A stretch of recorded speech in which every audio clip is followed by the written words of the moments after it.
দেখতে পাচ্ছেন খুব সুন্দর একটি কুমড়োর ফুল ধরেছে। এই ফুল কিন্তু ভেজে খেলে খুবই ভালো লাগে, আর এতেও কিন্তু অনেক পুষ্টিগুণ আছে। সেই জন্য আমি আজকে এই কুমড়োর ফুল ছিঁড়ে ভাজি করব। অনেকগুলা কুমড়োর ফুল পেলাম। আমার এখানেও একটা গাছ আছে, সেই গাছ থেকে এই কুমড়োর ফুলগুলা তুলেছি। ফুলগুলা যে ডান্টি থেকে এভাবে ছাড়াই নিয়ে এখন আমি এই যে এগুলা ফেলে দিয়ে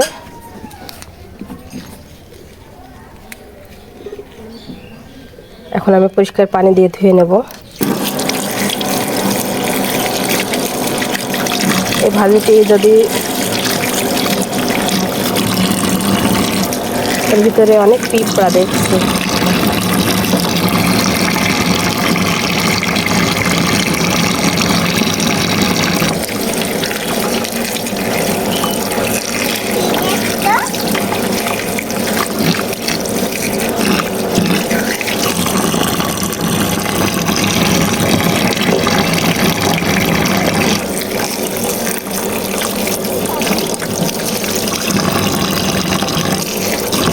পরিষ্কার করে ধোয়া হয়ে গেছে। আমি এখন এটা দিয়ে ভেজে নেব।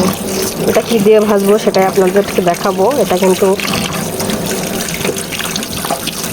যেটা দিয়ে ভাজবো সেটা দিয়ে ভাজলে কিন্তু খুবই ভালো লাগে।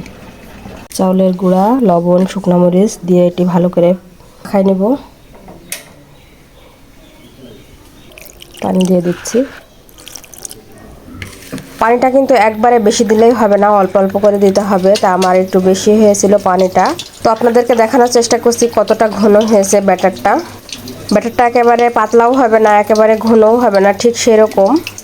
দেখে বুঝতে পারলেন যে কীরকম হয়েছে ব্যাটারটা। যদি এরকম হয় তাহলে কিন্তু একেবারে পারফেক্ট হবে এই পাকোড়াটা।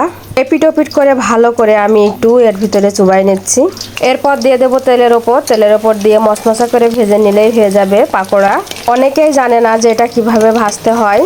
তো আজকের এই রেসিপিটা দিলাম, আপনাদেরকে কেমন লাগলো অবশ্যই একটু জানাবেন কমেন্টে।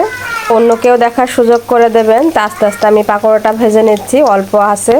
চুলার জালটা অবশ্যই আপনারা চেষ্টা করবেন একটু মিডিয়াম টু লোতে দিতে, তাহলে কিন্তু এটা মচমচে ভালো হবে। তো এই যে আমার পাকোড়া ভাজা শেষ। দেখতেই পারছেন কতটা মচমচে হয়েছে, দেখেই বোঝা যাচ্ছে। একেবারে ক্রিসমি যাকে বলে আর কি। আর এই পাকোড়াতে কিন্তু আছে অনেক পুষ্টিগুণ এই কুমড়োর ফুলে। এটা কিন্তু চোখের জন্য খুবই উপকারী, আর ভিটামিন তো আছে এর সাথে। তাই আমরা চেষ্টা করব এটি ফেলে না দিয়ে বিকালের নাস্তায় এটি সবাইকে খাওয়ানোর চেষ্টা করব। আর এই ফুলটা কিন্তু সকাল সকাল তুললেই ভালো হয়, সকালে তুলে রেখে দিলেই। আজকে এই পর্যন্তই। আল্লাহ হাফেজ।